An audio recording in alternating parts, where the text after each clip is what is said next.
Good morning. Good morning. Good morning. I'd like to call the meeting to order. The president is out of town this morning, so she will not be joining us, but Susan will be taking over in her place. And thank you for that, Susan. Phil, let's see, not Phil, but Eric should be here. Richard is busy at his place of business this morning, and Susan is out of town. I think this is her annual trip to Williamsburg. So the others I have not heard from, so we expect them here momentarily. I would like to entertain a motion to approve the minutes from the last meeting. So moved. Second. Any discussion? Hearing none, all in favor of the minutes as put out, signify by saying aye. Aye. Opposed, same sign, so carried. And let's see, we have one guest this morning, and that's Barry, I'm sorry, Gail. And I'm sorry. You should be. We're all getting to the age where that's probably correct. You're a brave man. I should have kept my mouth shut. Okay, we're happy to have you here. Here's Eric. Okay, I would like to turn the meeting over to our Vice President for Academic Affairs, Provost. Hello. Okay. So we just wanted to go through a few things, and maybe we'll start with Barry if we can just reverse the order a little bit. Okay. Since he's already handing out some information, I think we'll just let him roll with it. So I do want to thank Barry for being here. What we wanted to do was give you an update. No, she's not here. We wanted to give you an update on grants and some things that are currently underway, some things that we're thinking about moving forward with. So I'll turn it over to Barry. Yeah. Could you take one past those things? We can do that.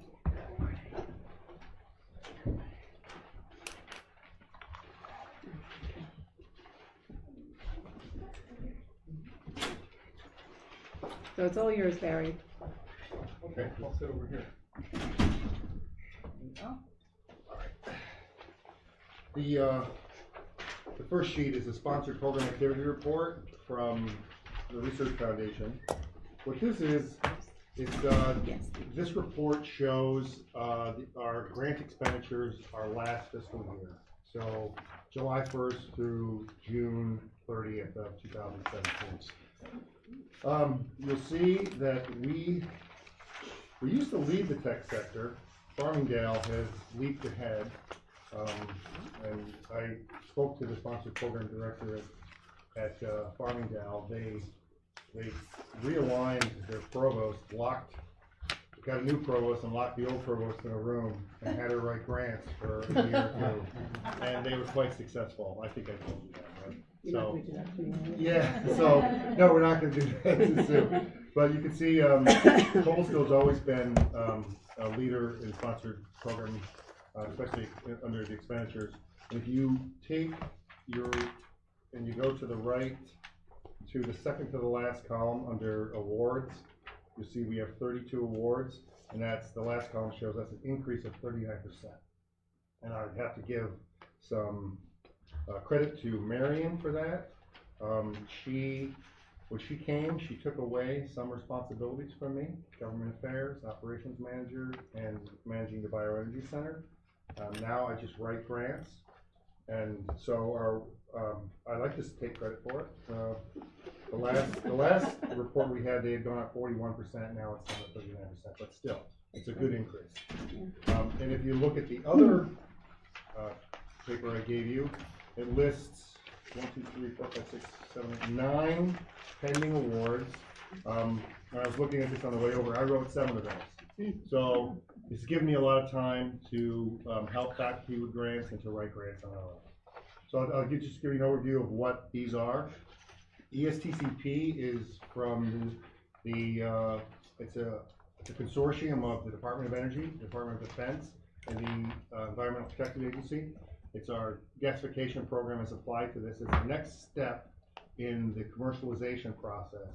We had to reach what they call a technology readiness level to qualify for this. So we feel we're there. We're partnering with West Point Military Academy. It's our long-awaited demonstration of the unit. We know it works. We need it hooked up to a system so we can backfeed power onto an electrical grid to show we have commercialization potential.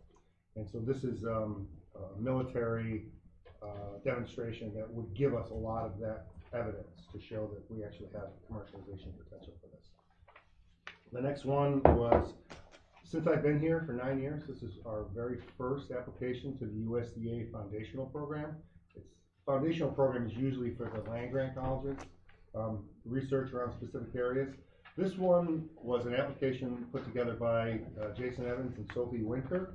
Jason had applied to the New York State Farm Viability Institute several times to develop a New York State market for second grade wool.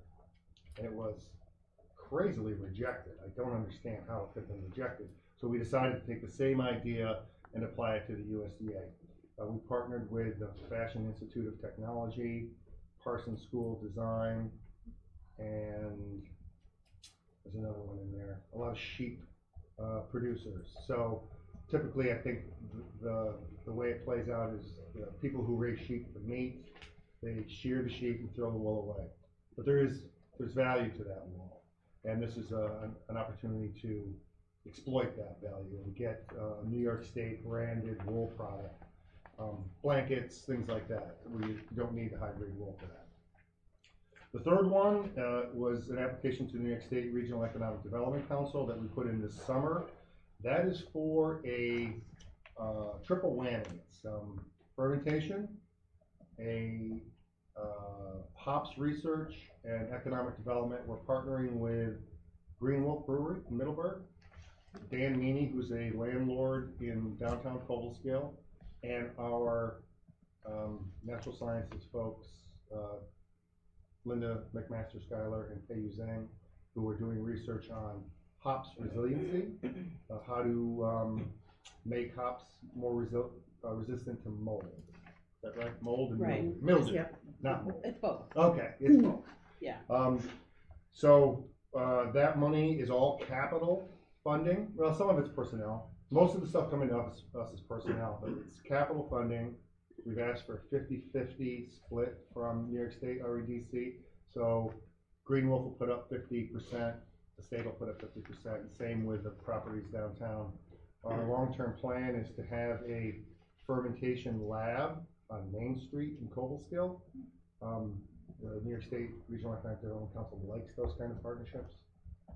So we had a little bit of encouragement. We had the Lieutenant Governor, who heads up the REDCs here last month. Yeah. And her and Marion took a tour downtown and met with Dan Meany. So our fingers are crossed on that one. What's the timeline on that, Barry? Probably December. They announce those. We're also partnering with a brewery from Cherry Valley called Red Ship. So they're not getting any money yet, but they're part of it. They're going to donate some of their equipment to us. We'd like to use this money to make the learning lab down at this downtown building, so we don't need to have one on campus. I think is our plan.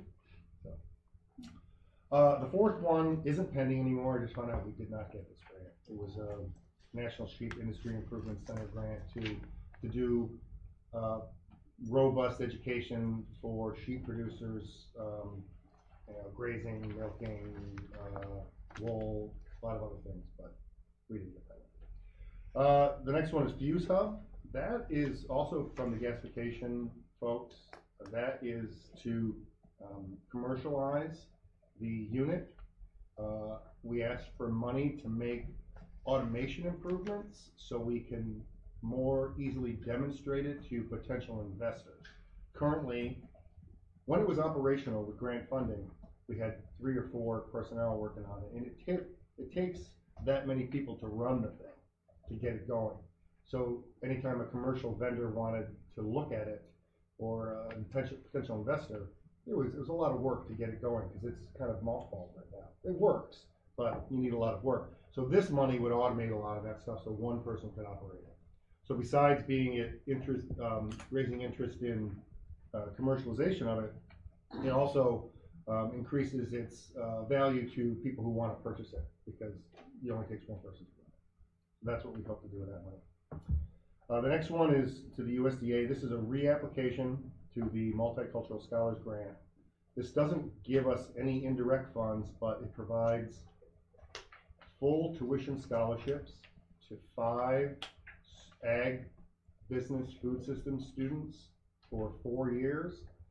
Plus it gives them, they have to be low income, plus it gives them what they call special experiential learning funds to do domestic and international travel.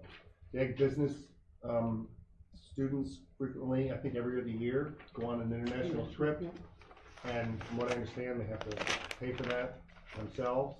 So when you have socially disadvantaged students in the program can't go, well, this money will pay for them to go.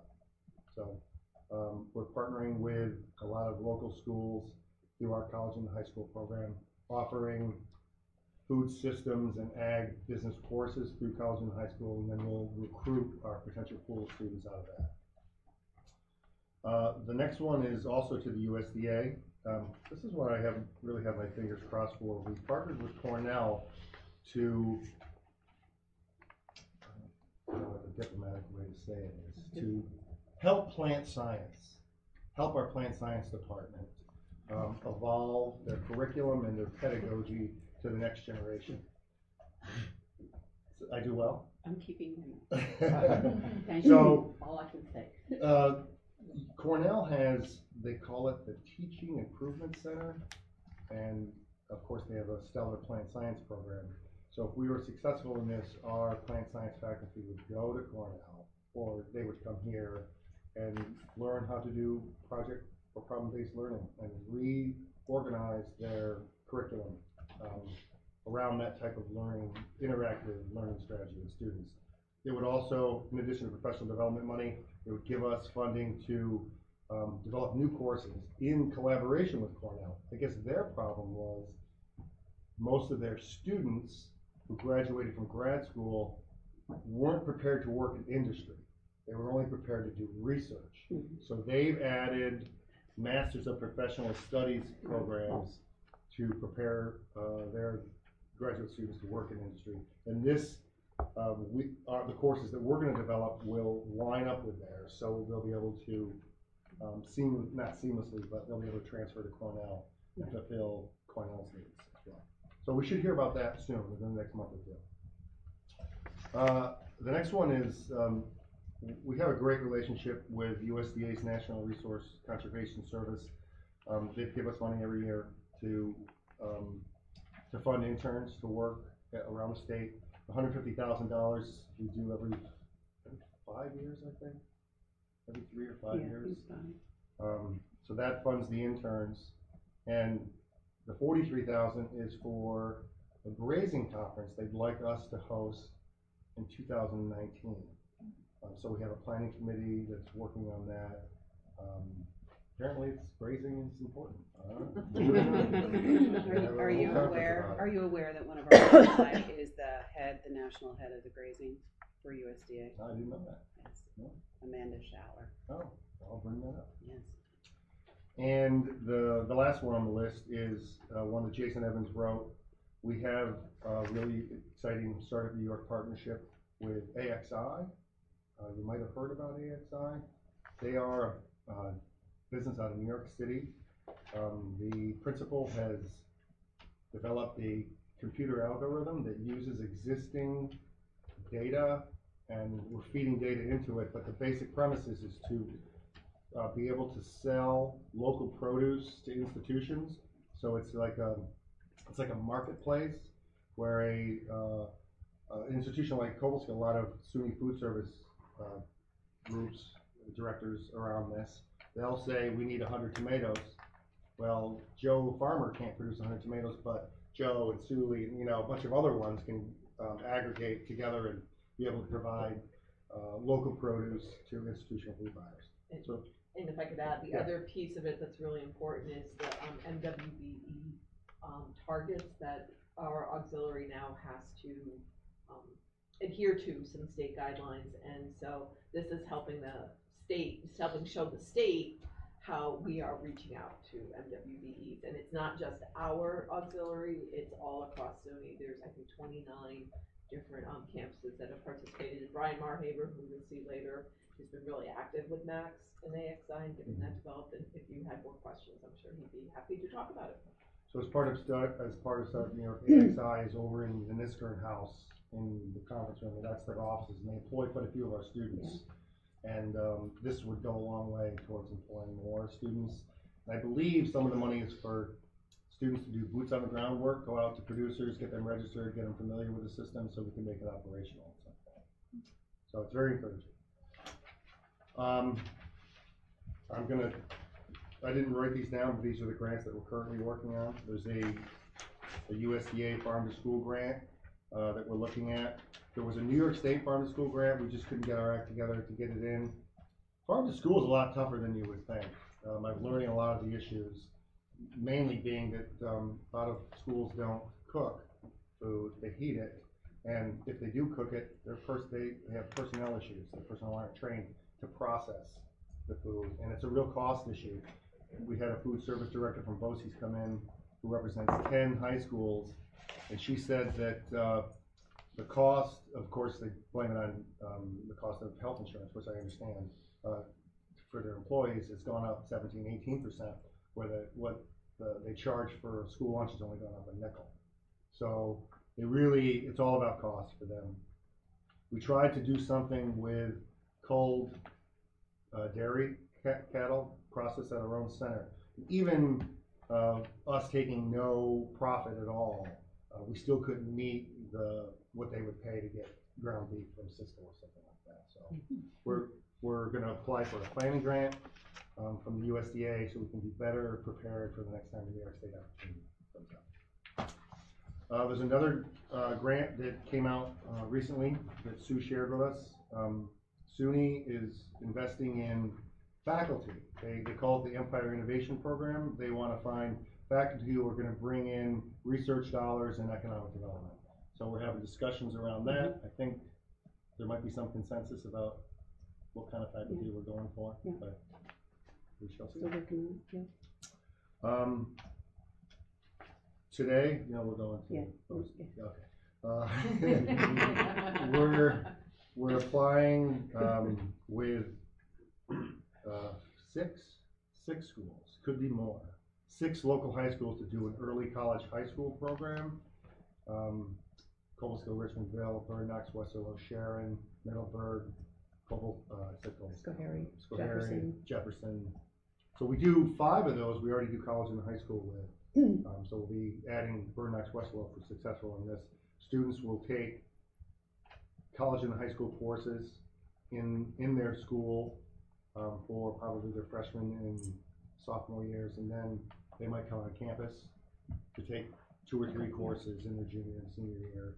We provide them with a college going experience so they get acclimated to that and they're more likely to succeed, provide them with support. And there's a summer program here on Yes. campus. There's a 3-week summer component that has to be part of it. Yeah. And again, that's for students who might not otherwise have thought about going to college. So it's Yes, free to get access. 51% have to be free and reduced lunch. Yeah.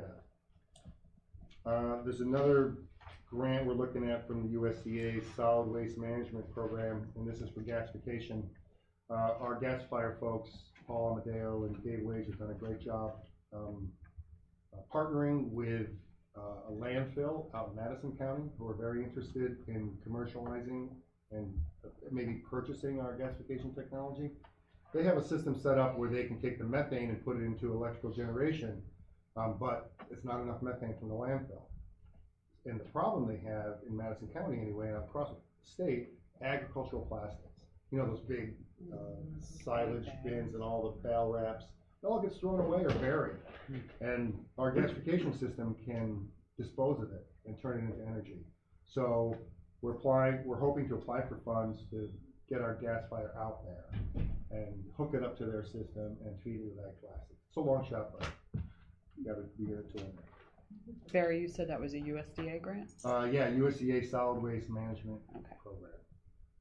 And there's another one out of New York State, Manufacturing Technology Advancement that we're looking at. I just printed out this morning, so I don't have any details on that. And some other ones that we're looking for long-term are the Title III grant, Strengthening Institutions grant that we got just before I came here 9 years ago, that Marcia Foster ran. Consensus among faculty and staff was that it helped us a lot. Around a couple different areas. So the deans and directors have met to talk about it. The Sue and myself and the two deans had a conference call with a consultant earlier this week to discuss our focus areas for our next Title III application. We think it might be out in January. We might have to wait a year, but it's always good to prepare. We're looking at advisement again, professional development, and having a summer program for first generation college students to not just provide them academic support so they succeed, but psychosocial support. The other thing that Tara Winter is probably very happy to hear about is that we're going to apply to the USDA again for the national non-land grant College of Agriculture grant program. Tara's the project director on our current one. We're going to apply again next year. This time our focus will be on technology in agriculture. We've had a lot of requests from faculty for things like drones, precision ag, what to do with the data that you collect. Robotic milking. There's a certain type of planter Ag Eng wants, so a lot of things like that. So a lot of it may be equipment, which is always great to get equipment money for things for ag engineering. I also have an update on the dairy processing center. Dairy processing should be done by February. We're very excited about that. Mike Murphy, who's in our facilities department and managing that project, has really gone above and beyond. He was given about a $1.3 million budget and has managed to, so we were going to do it in phases, a phase 1 and a phase 2, and he has managed to cut costs so much that he's eliminating 50% of the phase 2 costs.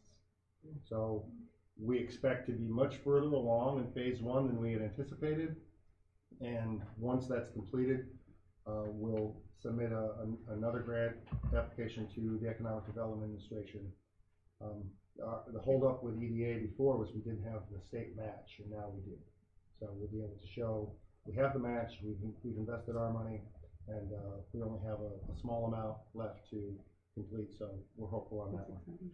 And the last one is the Appalachian Regional Commission. We're also going to look to them for money to finish their process.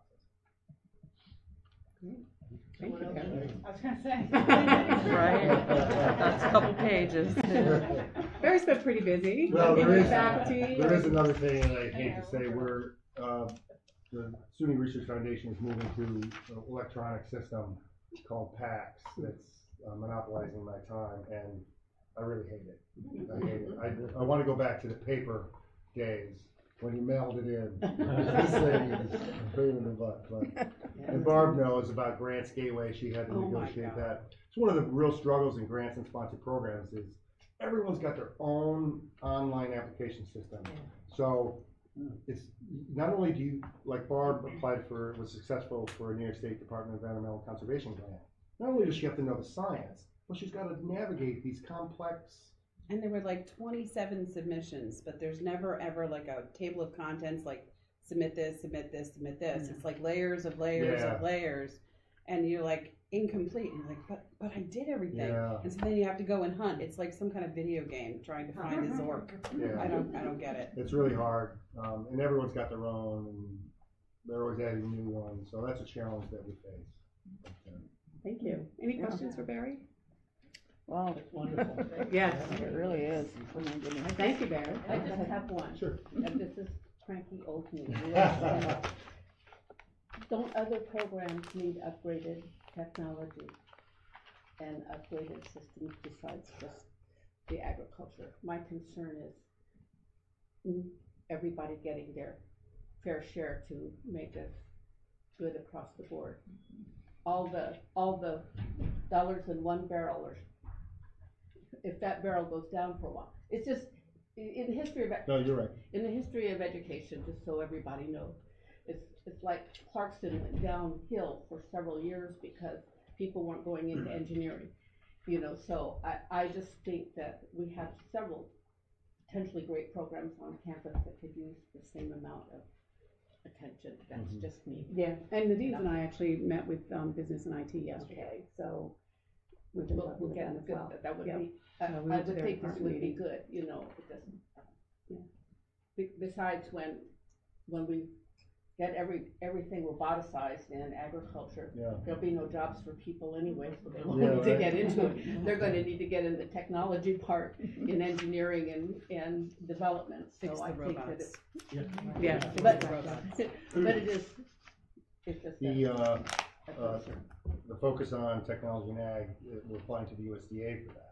Yeah. So we can only fund ag out of that one. No, I know, but But if the- you look at the list of all of these, I know, they're they're all, all it's very ag. heavy. very ag So oriented, that's and right. I applaud that because I think they need, but we do have several potentially very good programs that the students need, and we are a local. So what's Yeah. the driving force behind which grants you go after? Is it the Jason. faculty? Is it Jason? Is it? Jason is a force, I'll give you that. It's a fit, you know, in reading these grants, sometimes they're a fit for what we're doing and sometimes they're not, you know, so that's a big piece, I think. Is there an incentive for non-ag faculty to pursue grant, ideas and? The non-ag faculty, you got one here. I have no incentive for doing it. Barb, To be perfectly Neil, honest, and a I couple get paid others. zero for my Yeah, grant. yeah. Zero. Yeah. So And that- I'm doing it for free. Barb does it for the students. Yeah. But I think it's something that just needs to be cultivated, because certainly our natural sciences department has been excellent, Mhm. and it can't all be geared toward agriculture and natural sciences. Right, we because just passed up on $1 million grant just because we really couldn't afford the time to write Right, it. and so would there be incentives for release time and other things for Mhm. people to do it in other programs? That's Yeah. just Yep. me. Okay. No, And I will point out to you, don't feel bad about, Farmingdale is much larger than Cobleskill, mhm. so don't feel bad about, you're still top here. No, we wanna be number one. Oh, stop that. No second place. That gets people into trouble. Oh, you're number one in our minds. Yes. That's right. And Barry works very well with the faculty. Yeah. And is very patient with us and He has a sense of and humor. keeps us prodded along when we're getting close to a deadline, so it Yeah. all works out, right? Thank you. I'm sure there's probably biting your lip, come on, people, but we get it done. That's right. Yeah, well, timelines. that's- Timelines are tough. Deadlines, yeah, it's my life.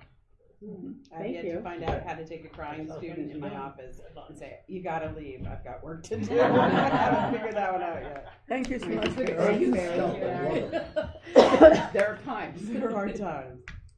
So I'll be back at 10:30? Yes, thank you. Wendy's gonna give us an update with the budget. With the budget, so, it's that time of year where we're starting to think about next year's budget, which seems pretty early, but it is in fact not. I have been working with the FAST, Fiscal Affairs and Strategic Plan Committee, to improve on the forms that we used last year, and just the whole process. We're meeting again next week to kind of finalize, what everything's gonna look like to the campus. And what I'm handing out is the timeline for the budget this upcoming year. And I apologize for the upper right-hand quadrant. I didn't make that column wide enough so you can't read the dates. So it's printed out funny, so sorry about that. And just walking through the process, we did move things up considerably this year. One of the comments last year was things got kind of squashed together, so we tried to spread it out. And we're actually planning to get the budget request memo out to the campus right after Thanksgiving. And then we have a workshop in early December to go over that with anyone who's interested. But then the information's not due back until early February. And so that's faculty, staff, all the VPs, all that information will come back in early February, and then we'll take it through the FAFSA committee. I call them budget hearings, but then people don't like the word hearing because just so we're changing it to discussion, budget discussions. And the VPs are all invited in to, describe their budget and what their needs are. And then FAFSA will deliberate on that, provide recommendations to me and to the cabinet, and then the cabinet will decide in late June. And Barb has promised on July 1 she will start calling me. I think you have it as July 2nd. Oh, I'm sorry, because July 1 is Sunday. Can Right. I have till Monday? No, you can have till Monday. Right, and then I said I'll have a repeating message on my phone every day, send Wendy an email, stalk her house, stand by her car. That is one fine weekend. But no, it is always a challenge to get the information out in a timely manner. There's often something going on in the outside world that we don't have control over, but will impact us. So, but we are working very hard to get it out as early as possible this year. So I'm not going to go through all the specific things, but if there's any questions about the overall process. Is there ever an issue with in our world, extremely long time from start of budget process to? There is always an issue, because right now I'm trying to plan how much revenue are we going to have. Well, I'm not going to know that until the students are actually here next September. So there's always that give and take of the balance between what you think is going to happen and what finance. So we have to build in some safeguards. Maybe not release all of the money until we know for sure that the students are here. So yeah, it's a challenge. I mean, same thing with the hospital, I'm sure. You have to guess what's going to be happening in 18 months. Yeah. Well, ours is a lot shorter, but we often do budget adjustments during the year. And we will have to do that. Yes, and that did happen last year when our enrollment was short, and we had to make mid-year corrections. And just so we're all clear, this is the operational budget only. It's Yes. 10% of our overall budget, thereabouts. Well, the part that FASP is actually going to talk the most about is the equipment and supplies and equipment budget, not the personnel budget. So that piece in and of itself is about 10%. My goal is ultimately to have more focused deliberations on the overall budget, because the research piece, very left, is outside of all of this. What we call the IFRs, those self-supporting budgets, are outside of this process. The residence hall is outside of this process. And so one step at a time, there's only so many changes you can do at once, but my goal is to have more thoughtful deliberations about all of that. Are the timeframes the same though? They're essentially the same, because we're all on most of those entities are on a July 1 cycle. Actually, CAS for some reason is on a June 1. And RF is a different one. The RF is July 1. But the different grants from like the Yeah. state agencies might be on different years, because New York State is on an April 1 fiscal year, so. What percent, and this is kind of relating something to the past here, and not to the current situation we're talking about here. What percent of our budget, of our income, I should say, is state assisted, state supported, and I know it's been going down every year. It depends on how you want to count it. I understand that. I like the number around 23%, 24%, but that's not counting, and this is where it's hard to conceptualize. It's not counting the fringe benefits the state pays on our behalf, and it doesn't count the debt service for the capital projects that the state pays on our behalf. Otherwise, the number would be higher. But we also don't control those activities. I mean, we decide to a certain extent how we're going to spend the capital money, but we don't decide how much capital money we have. And the same with the fringe benefits. We decide how many people we have here on campus, but we don't decide their benefit packages. So those things are sort of outside our control. But so before long, we'll be just a state located campus. yes, we will. Yeah. Just a little perspective, New Hampshire's rate is 6%, and Vermont's is 6%, and New Hampshire's is 5%. Yes, I know it doesn't feel that way, but we are a well-funded entity for a state institution, and it doesn't feel it. But when I look at the data nationally, I mean, those are sort of on the other extreme, but we actually do pretty well. Just for perspective, a generation before me, people with a Region Scholarship went to school for free. Yes, and it's not as good as it used to be, definitely, that is definitely true. I wouldn't call the Excelsior Scholarship a substitute for that. And just for comparison, minimum wage has risen about 700%. Colleges, public colleges and universities are about 3,300%. So the fact is, trickle down, I'm sorry, I'm gonna preach to the choir, but trickle down is not working, and we're not giving people, they come away even from public colleges with huge loans to pay back. And that's something as a country we really have to work on.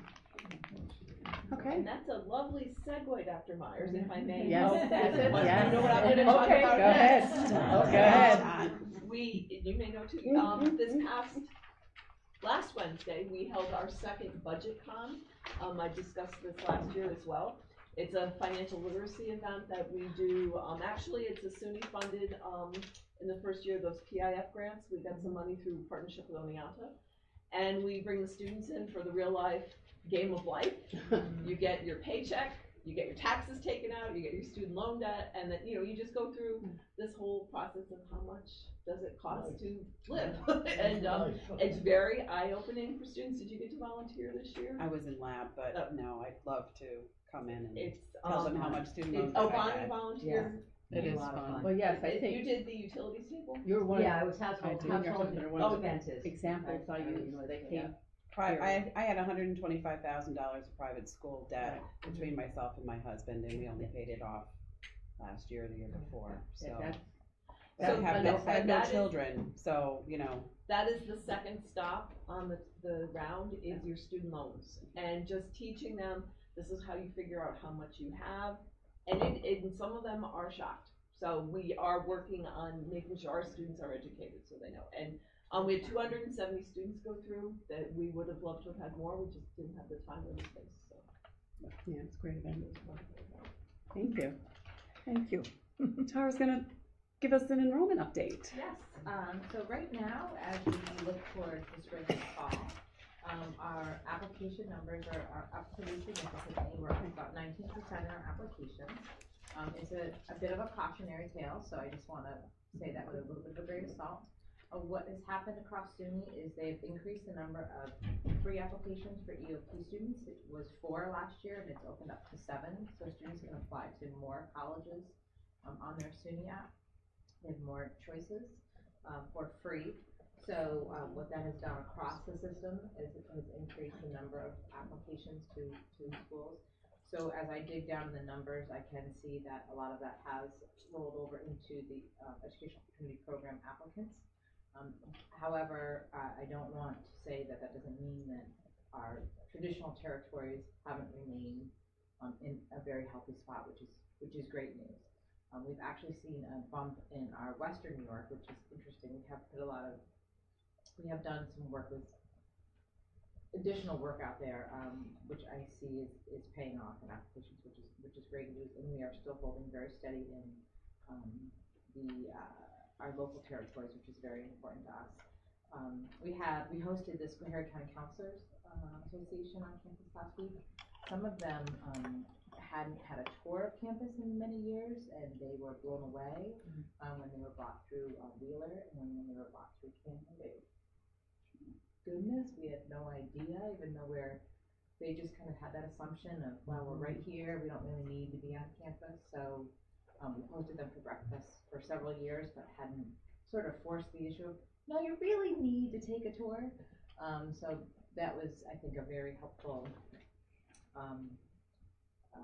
exercise, and which was great. They really enjoyed that. We also were down in Monday night, New York City, as part of the MLGCA USDA grant that Gary was talking about.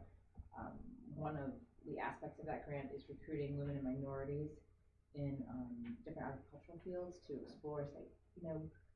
Traditional agriculture is great, but there's many different ways you can become in fields, different ways of growing, and growing without without natural sunlight, without water, without soil, how are you going to continue to, be sustainable and feed the world, or live in New York City, and how are we going to do this?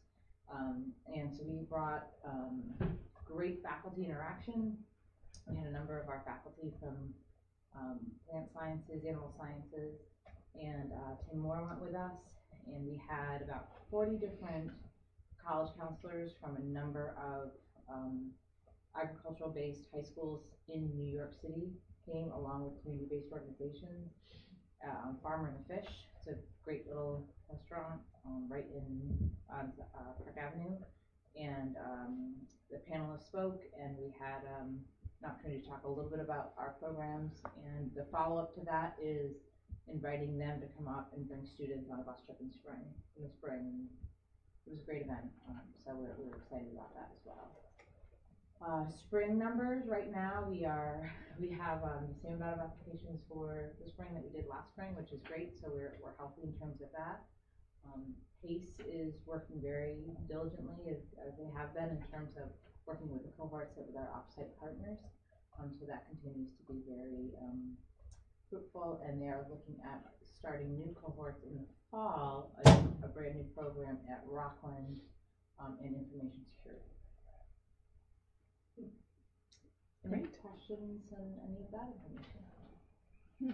Yeah, right back there.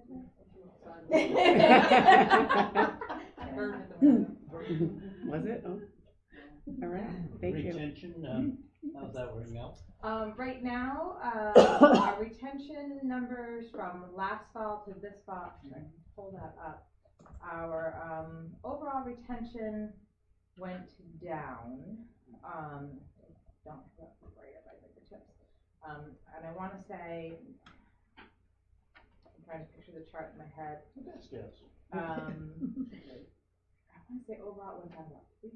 I think it was 57%. 57 was the total. Yeah. With the baccalaureate, it was the associate degree number that dropped. Yeah.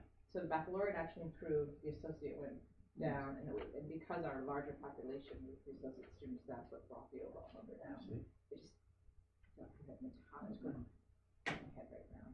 And that is a focus right now of we have the Pathways Task Force, which is the President's Retention Task Force.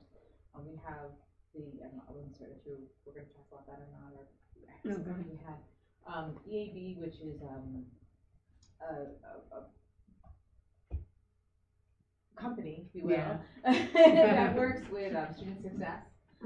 They are coming to campus, and next Wednesday, I want to say, and they're working, basically they're going to work with a number of different offices, and they do sort of a snapshot of saying, how do you onboard students? What do you do with your transfer students? How are you onboarding in terms of academic advisement? What do you do from the admissions process coming in? How do you do, they're going to work with student groups, and how are you, from an associate degree student, how do these processes work? If you're a baccalaureate student, how do these processes work? And they just kind of do like a checkup and look at all of the processes, and they have two teams that work with different groups all day long, and then they're going to bring feedback back to us and have a report. And the Pathways Task Force is going to work with that data and look at what we might want to be doing differently as we move forward. And then within the Pathways Task Force, we're looking at really taking the entire school year and saying, what do we do from the point of deposit to the point of course selection? And what are the interventions? What could we be doing differently? And then from the point of course selection to the point of really graduation, what happens from a retention perspective, and how does, what are the things that we need to be changing and make differently? I'm glad you're recognizing the importance. I mean, all of us in business know for a long time that it's much cheaper to work with the existing client than to go find a new client. Absolutely. And, absolutely, we know. The results are better too. Yeah. Absolutely, and we know that as we looked at the enrollment matrices and looked at the enrollment planning, and we look at the demographics, and we know what's happening with high school graduation rates, and we also know with, even if there's a bump of going up the high school graduation rate that's expected in about 2023, 2024, what that population looks like isn't the same population of 10 or 15 years ago. They aren't necessarily the same college going rate, even though they're high school graduates, if you will. So we know that for the students that we can bring in, we have to be able to meet them where they're at and do a better job of retaining those students as opposed to saying, oh no, we're just gonna grow enrollment, we're just gonna bring more, we're gonna bring more in. It's more of what do we need to do to maintain the current population that we have. It's not like the hammer who you develop a number. That's Exactly. right. And one of the things in about order for more of those. One of the things about EAB and what they look at is what they call the murky middle. So these are students who may be passing all of their subjects but don't return for some reason, you know, and so they might not be our main focus or haven't been our main focus because we're looking at, you know, through the academic review process, we look at the students who are not successful in their coursework. But they might be the ones who leave, the ones who still could be successful. And we did do some of that work last year and the year before in the Pathways Task Force, and it was fascinating because we were like, oh my goodness, look at who was withdrawing. And we found it was the students who had, you know, 9 credits left, or they just had they had their internship, but they didn't come back and do their internship presentation. Or they were in good academic standing and they had a semester left. And was it just they couldn't afford that last semester? And these aren't the students who necessarily want to fill out a survey and say, no, I didn't come back because there's no real motivation for them to tell us why. So what we're saying is, we're always kind of looking in the rearview mirror, saying, "Wow, look at what happened. Look at all this quantitative data in the rearview mirror, but we want to capture them while they're here. What's going on? How can we keep you before you leave?" It'll be interesting to see how many are leaving for mental health issues, Yes. socialization Yes. issues. Yep. Just don't know how to handle college And- being away from home issues. And we do have a withdrawal survey process that they go through, but that's, you know, it's personal reasons. So it's trying to get a little bit deeper into that, and it's what we're hoping to learn through this process. Do you have any data? Oh, I'm sorry. Do you have any data? Am I interrupting somebody? I'm sorry.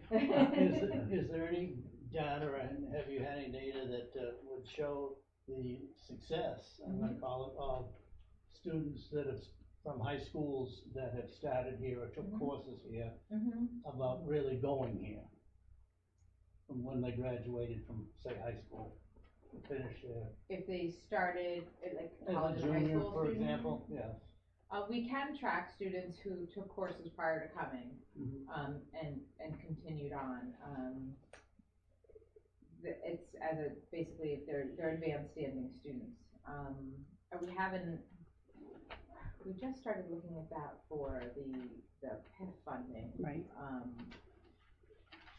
I haven't looked at it historically. That's okay. Yeah. It just seemed like that was a good source of future students, if you will. It is. I would say a lot of those students don't necessarily end up here. A lot of them are taking those courses and going. They're taking liberal arts sciences, liberal arts and science courses, and going to a 4-year. Part of psychology. Part of psychology when you walk across the stage and graduating from high school. Yeah. You aren't going to Cobleskill, are you? Which is why we built the pathways, right, so that it's exactly. more focused and more intentional.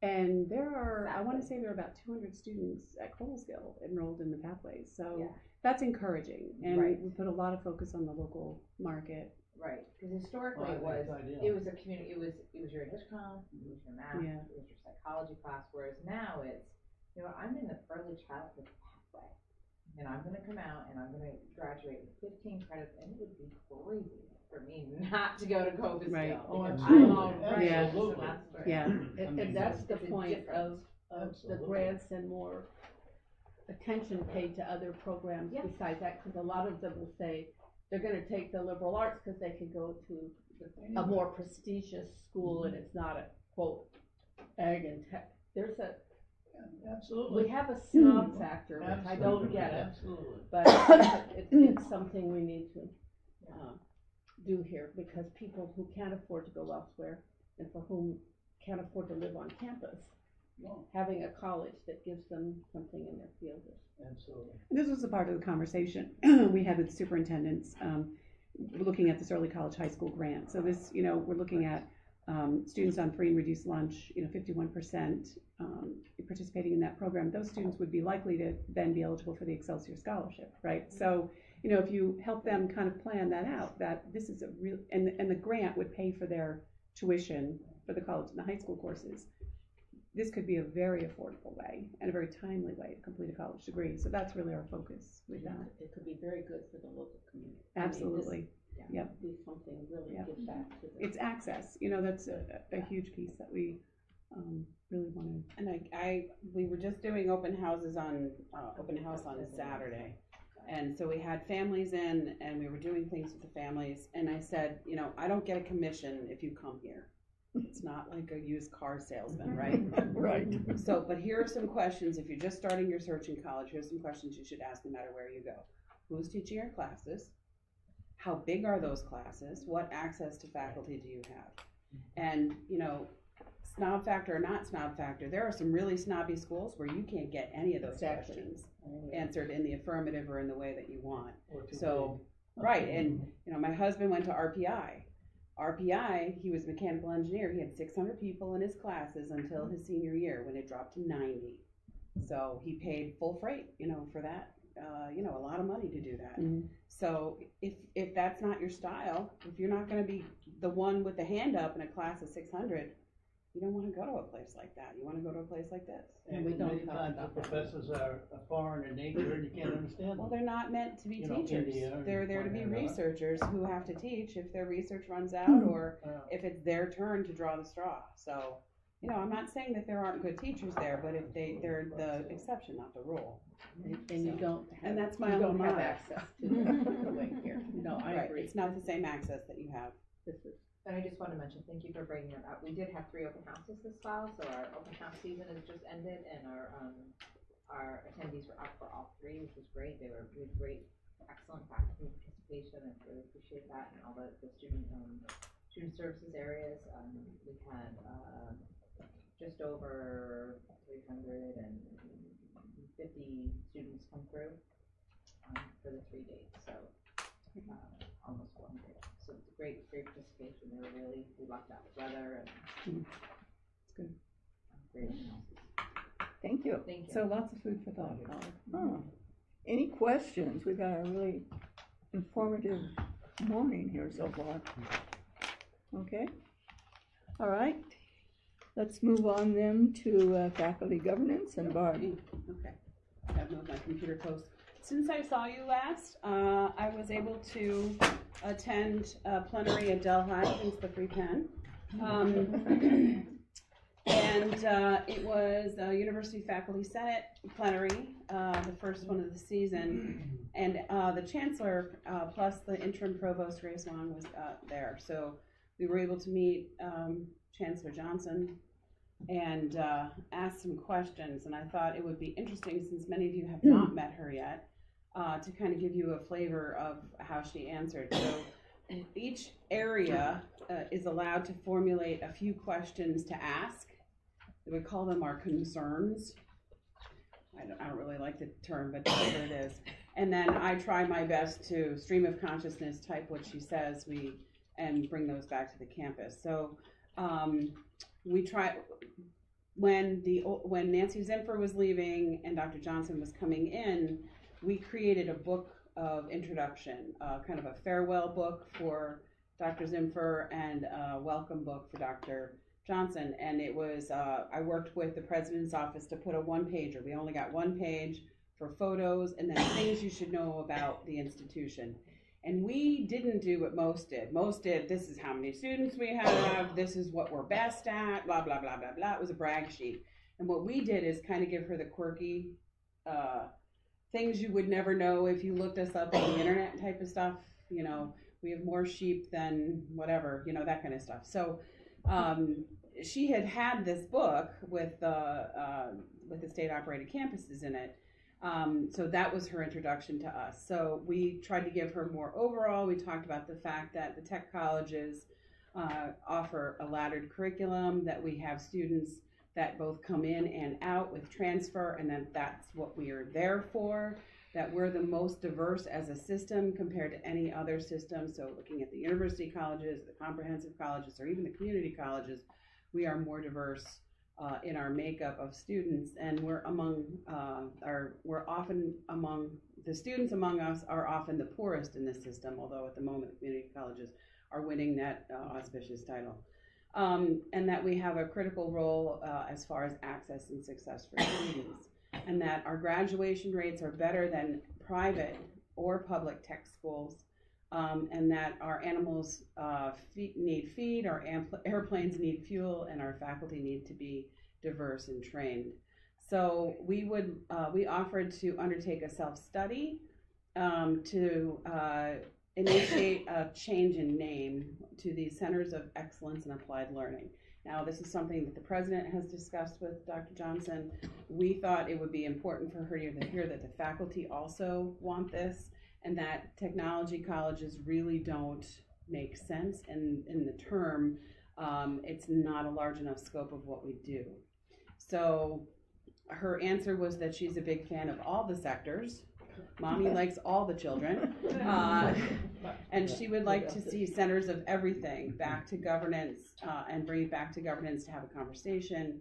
And she does think that the name needs some enhancement. So at least we've got some movement there, which is more than we can say about the past. Reflecting on your past leadership roles, hers, what do you see coming around the corner that our sector should be preparing for? And she talked a little bit about the political climate and how that is something that we should all kind of keep on the radar as the tides change within the country, but that she's very much wedded to the idea that technology can help us with some of our sustainability issues in the United States and in the world.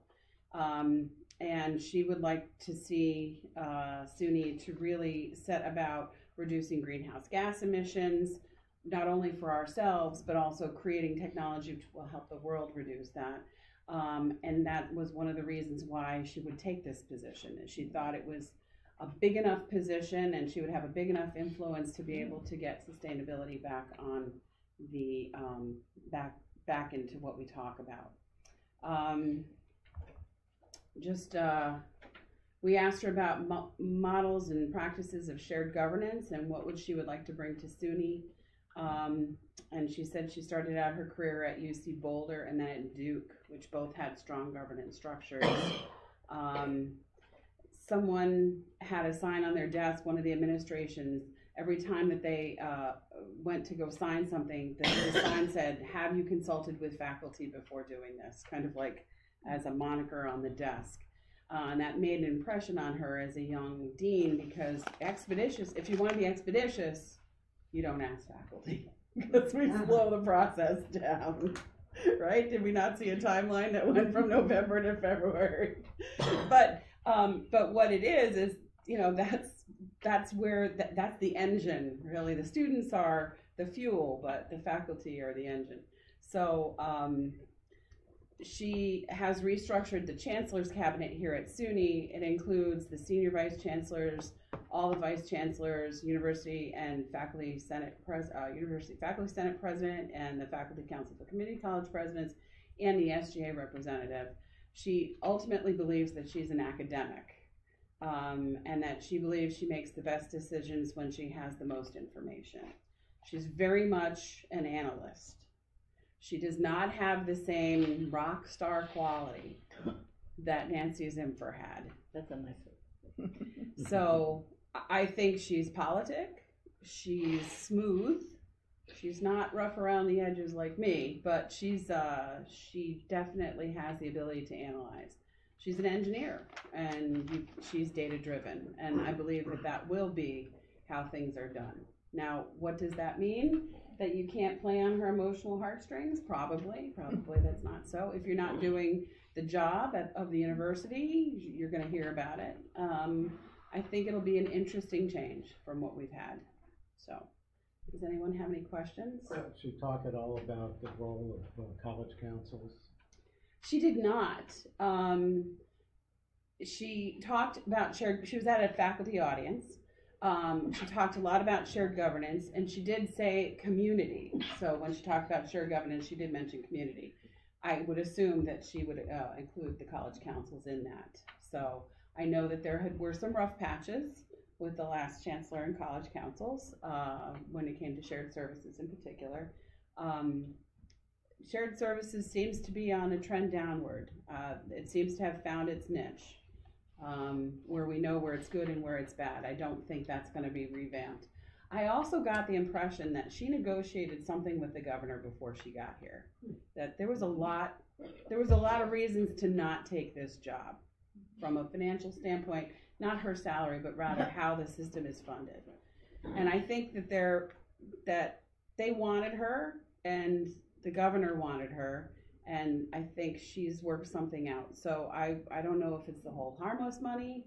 There's a couple of legislative items that are still pending that I think the governor has influence over, and I wouldn't be surprised if one of them comes through. The Board of Trustees is meeting next week, and I believe they will be discussing the budget request, which is the normal time frame, and that's always a really good indicator of what the chancellor has already agreed to with the governor. Because the governor doesn't like to see things in the request that they're not going to be able to do, impact, or support. There were a number of resolutions that the Senate passed. I've given them all to the cabinet. But the one that our faculty also supported was kind of a dirty deed that was done in New York City. So the Board of Trustees, the SUNY Board of Trustees, has a subcommittee on charter schools. And there was a procedural change with the Board of Trustees so that whatever the subcommittee does becomes the law of the land. And what they did is they changed the teacher certification requirements for charter school teachers to this. You need to take one college course for 3 credits, and you need 80 hours, 2 weeks worth of on-the-job training, and you become a teacher in New York City at a charter school. Yeah. And you can do the training at the charter school that you're going to work at. So your preceptor, your guiding sensei could be the person who wants to hire you. And it turns out that these SUNY charter schools, a bunch of them are for-profit, and that there are political ties between the governor and the for-profit entities that are running these charter schools. So our union has backed up NYSET, the New York State United Teachers Union, to say this is a dirty deal. This is not about teachers losing their jobs. We're not, I mean, I'm sure for NYSET it is, but our union is there like, what about the quality of the education that's going to come out of these charter schools? You can, I'm telling the world this on YouTube, but you could be wearing a blue smock at Walmart, and then a couple of weeks later, you could be teaching in a charter school in New York City. You don't need even a bachelor's degree. One college course. Oh my goodness. Oh, Lord. So She probably can take online. So it's a challenge because we don't know what repercussions this will have. These are at-risk youth already in these charter schools, and now they're facing an even bigger battle with relatively unskilled teachers.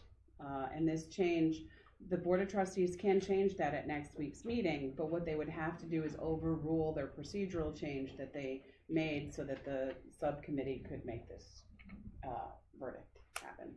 So there's been a lot of news about this, but you haven't heard about it on the evening news. And it seems like such a slam dunk because it's such a lack of training that these teachers will need.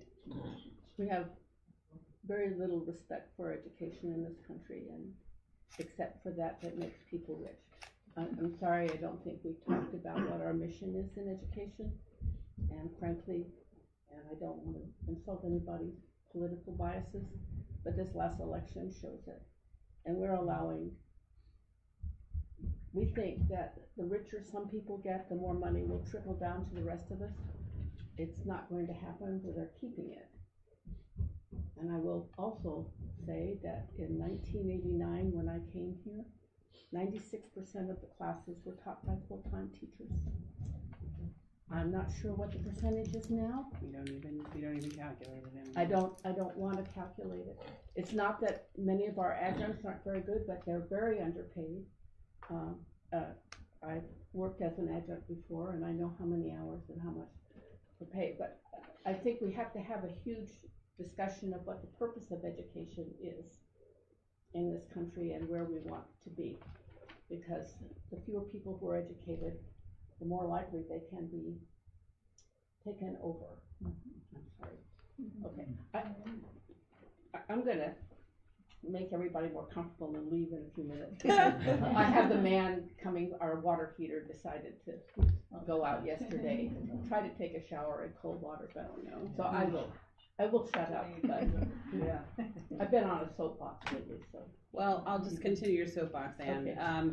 Okay. One of the statistics that was so shocking, I wrote it down twice, is that the operations committee, which is a faculty committee, has done some digging into the numbers, and it turns out that our academic ranked faculty are down from about 60% overall in SUNY to now 40% overall in SUNY. And what can we do together to renew a commitment to full-time tenure track teaching faculty, not research faculty? You notice that the SUNY thing that Barry brought up was research faculty, innovative research faculty. With that, about 40% of our faculty could retire tomorrow. So 40% of the 40% that's left could just walk off and go away, and we're losing. I mean, we've had 47 new faculty in the tenure track ranks come here in the last 7 years. We only have 107 full-time tenure track faculty. So you've got 40% new faculty here. Those new faculty require help.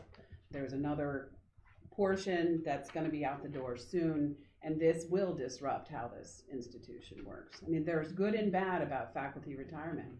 You know, you get new blood in here, but then new blood requires a little bit of hand-holding, lots of training, professional development, sabbaticals, all those things. And I'm not sure we're ready for that. So it's something to keep our eye on. Thank you, Barb. Mm-hmm. I'm blown away with the New York. Yeah, it's just, I would be glad to send the resolution that we passed to the president's office to distribute to the college council if they'd like to see what we voted on. Yes, I would. Okay. Okay, Kyle. Yes. All right, I'm just gonna run through this quick because I gotta go to class again. Let's see, you have your class at 10. 10, yeah. What I'm gonna do next time Yeah. is put you on first, Kyle. Okay, that's fine. Okay? So yesterday we had the blood drive. It's the second one for the year. We had a little problem earlier on in the day when the power went out in Belk. So our numbers are a little bit lower than we'd like them to be. At the end of the day, we ended up getting 55 people to donate, which last time we got like around 110, so that's about half of what we normally get, just because it was kind of prime time for donating blood. But in good news, when it comes to the blood drive, we found out from the American Red Cross that they added up the numbers, and as of last year, that's our 10th annual year of being #1 in the SUNY system. Wow. So that's Kyle, 10 a years. question came up from one of my students. Yes. I think the two blood drives were so close that if you gave it the one, you couldn't give it the next. Have we considered what the turnaround time is so that the same individuals can come back and give again? I'm not sure that is actually the case. Okay. Because most of the people that donated last time did donate this time with no problem. Okay. So there might have been extenuating circumstances for that one student. Well, I guess maybe if on the flyers in the future, you could put like some kind of thing, like it's been 45 days since you donated, feel free to come in. Because I think some people self-selected and said, well, I can't donate, I just donated. Yeah, okay. That's definitely a good idea. I will put that down. But yeah. We did charity dodgeball last Wednesday. We raised $600. It was won by Ducks Unlimited, and we gave them the option of 3 different charities under different hurricane relief efforts. We let them choose which relief effort they want to go to and which specific kind of hurricane damage was caused, and they just chose yesterday, but I don't remember which one it is. There were a lot of them. Last time I spoke a little bit about a big community building project we're doing that we're dubbing the Virtue Project for now. I wanted to give a little bit more information on that, but it's probably best for next time, just because there's still a lot going into it. But basically, it's going to be an overnight event that we're going to do to try to bring all people together and get voted in by other people across campus. And it's going to be a leadership initiative in which they could learn some great peer mediation skills, things that could get them more involved with their friend group. They'll make friends over the weekend, hopefully, and they'll go back into the community and hopefully bridge the gap in certain areas of our campus. Just something that we're hoping for. For SGA as a whole, currently we only have Jeff Foote as our advisor. So we started looking into how can we kind of change our system a little bit so that we're not stretching Jeff too thin, and also have some more input from other areas of the campus. So we decided we have 4 committees in student government, being elections, constitutions, finance, and public relations.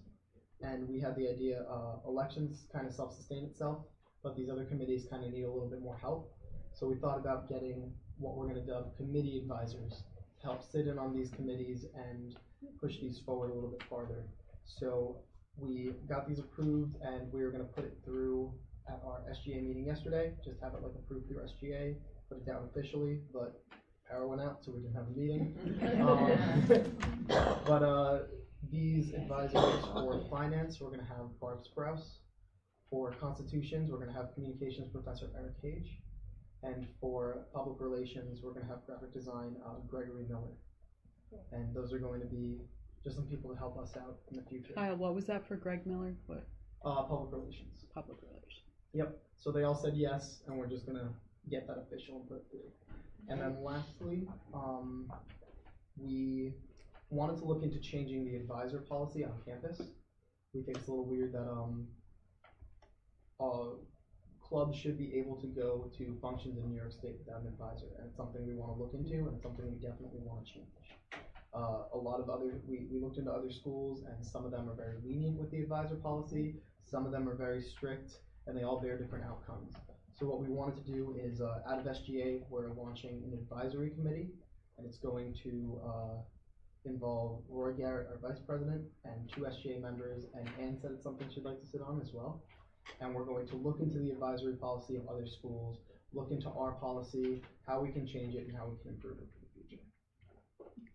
So that's pretty much everything going on this year right now. You have an extensive agenda you're working on. Very much so. Thank Plus you. classes and RA, but it's fine.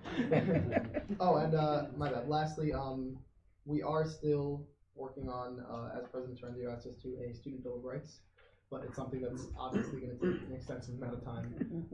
We're reaching out to clubs around campus, trying to get the students' voice involved as much as possible, seeing what people want to hear, and hopefully we can get a draft out, hopefully by the end of the year, if not early next semester.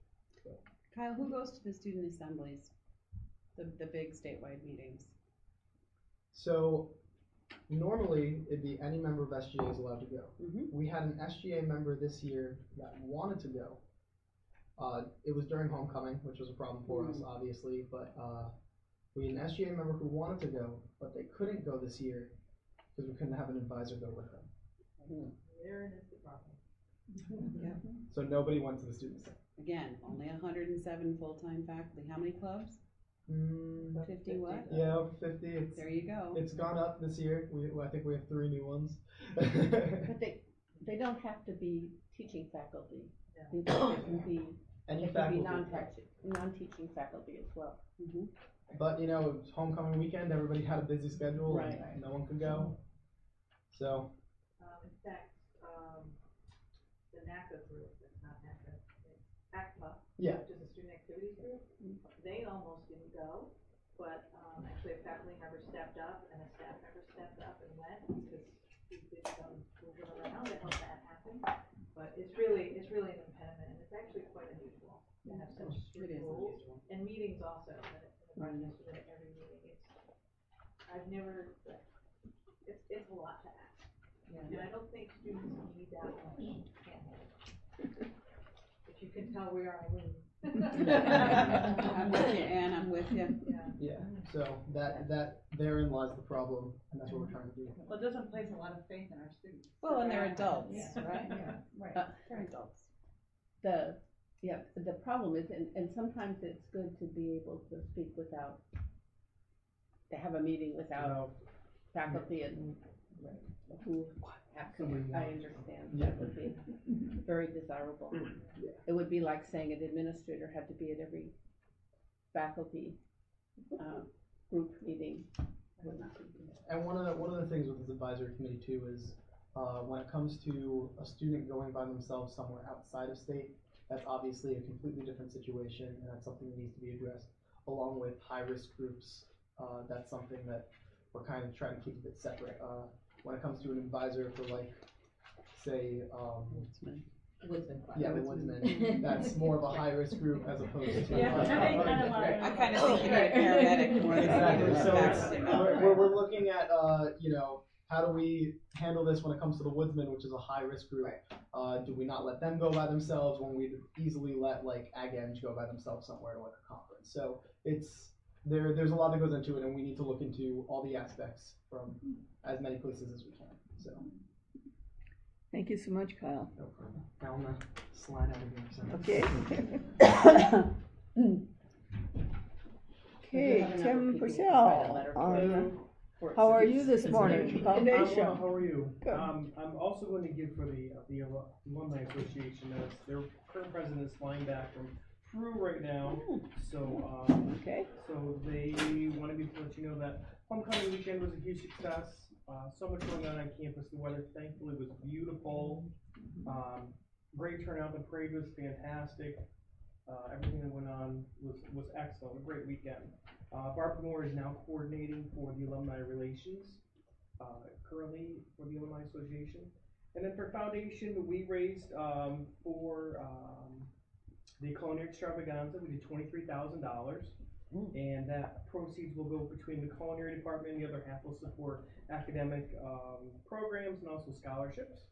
And during the culinary extravaganza, we did the text to give, and we raised money for the Canine Studies program, and we raised an additional $34,000 for that program also. So we're super excited about that. Great event. Food was fantastic. Thank you for everybody who attended and gave, donated. I heard no complaints about the whole event.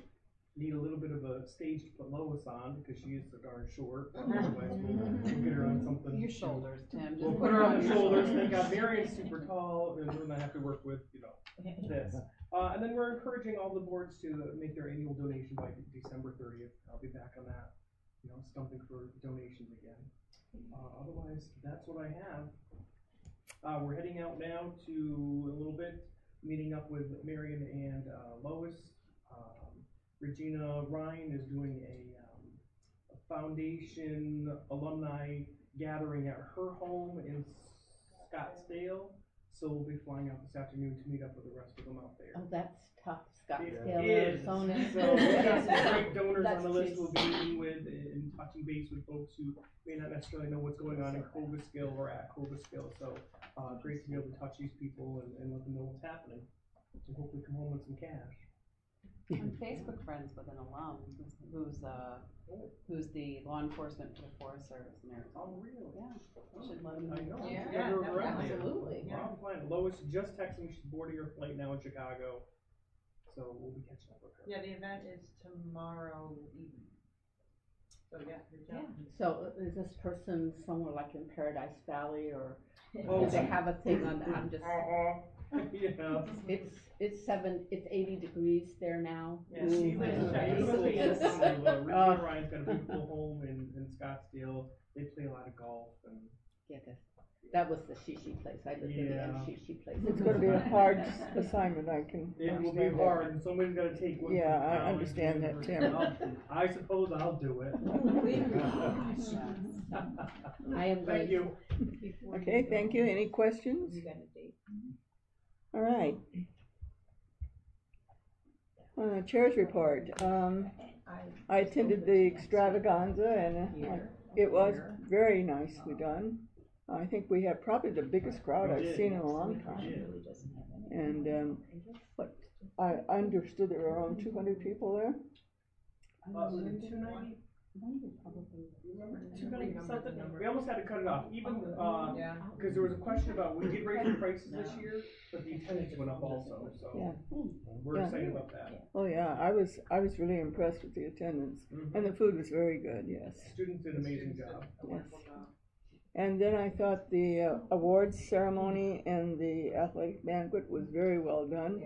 The athletic banquet was in record time, and yet everyone seemed to be recognized. And it was nice to have the two events together. Yes, yes. Since we are all alumni. It's Yes. nice to have.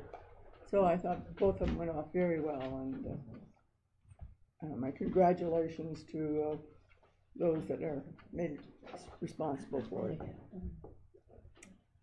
Any comments or reports from any of the council members? I am now on the Bounce Hall study for capital improvement. We had our first meeting a week and a half ago.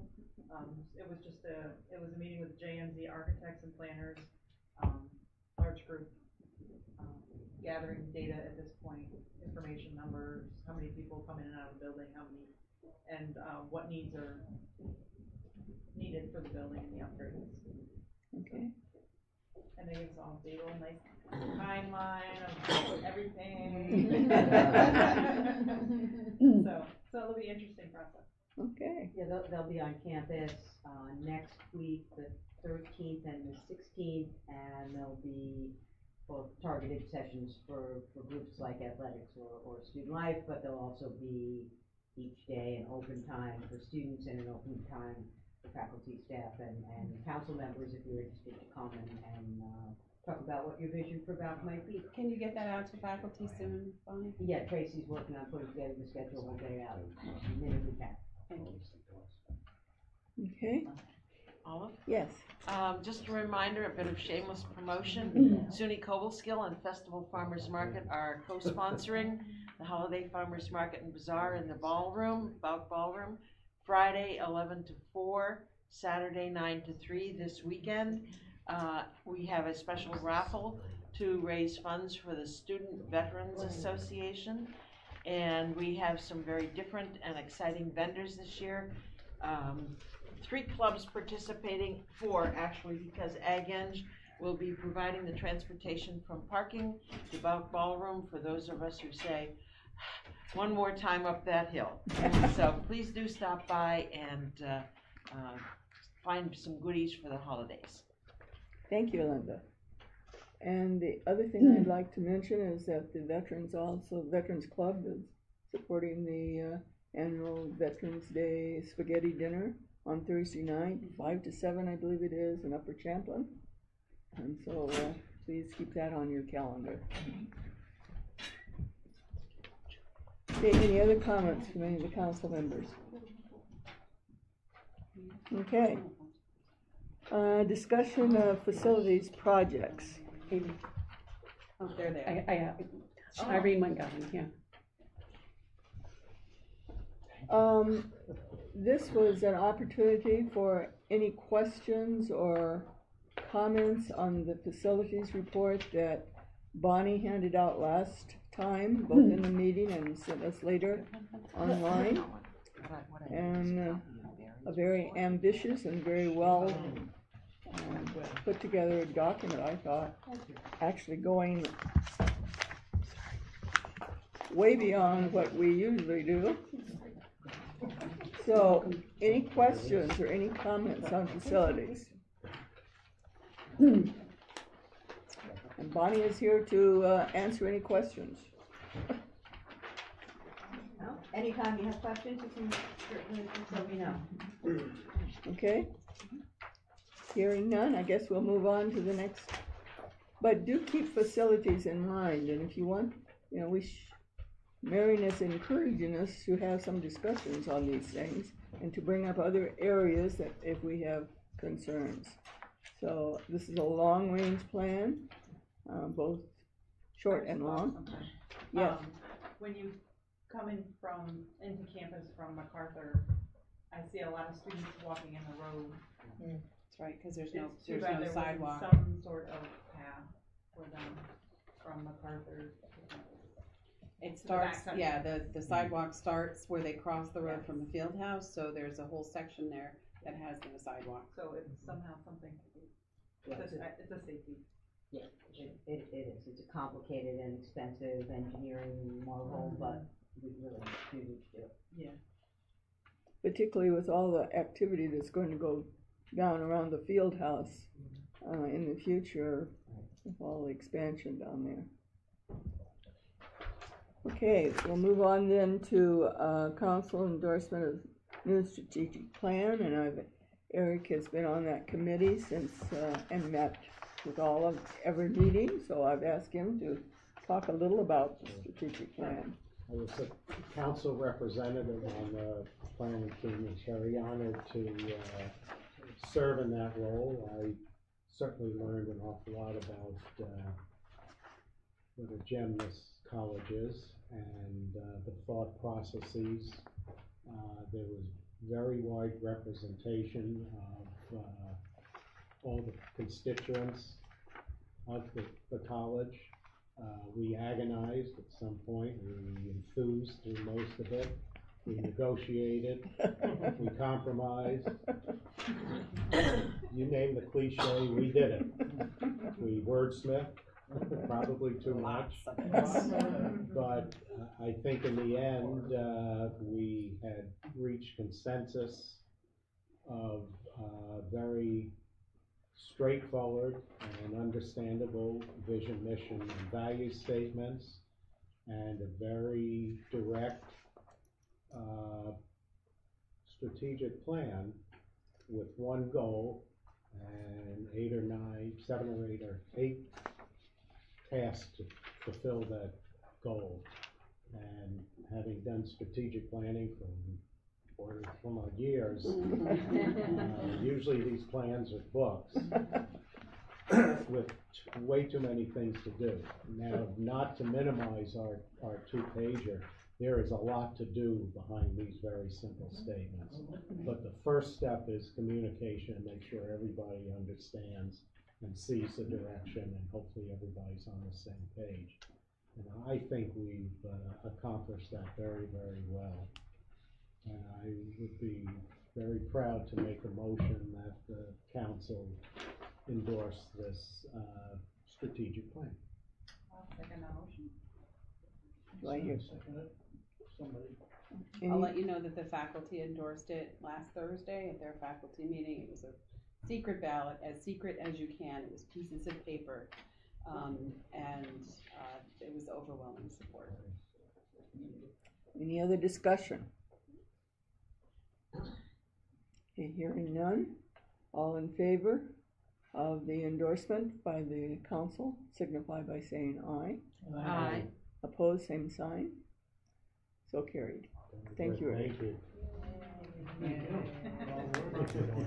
Absolutely. The hot paid hours are put into it.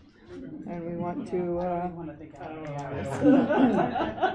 we want to thank Barbara for all the help she did on the faculty's behalf to get this off the ground and through the committee, and thank you. Yeah, I can't quite say it's been as many hard years as Eric, but this is my 3rd strategic plan, and I think it's by far the best that we've had here.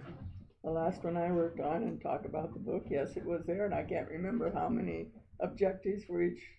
It went on for pages and pages, yes. Okay, thank you so much.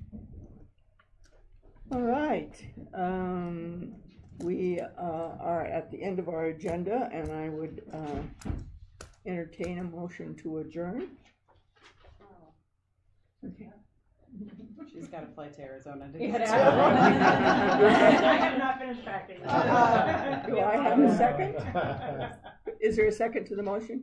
Sure. Okay, all in favor signify by saying aye. Aye. Opposed, the same sign. So carried. And we do have a tour of Champlin.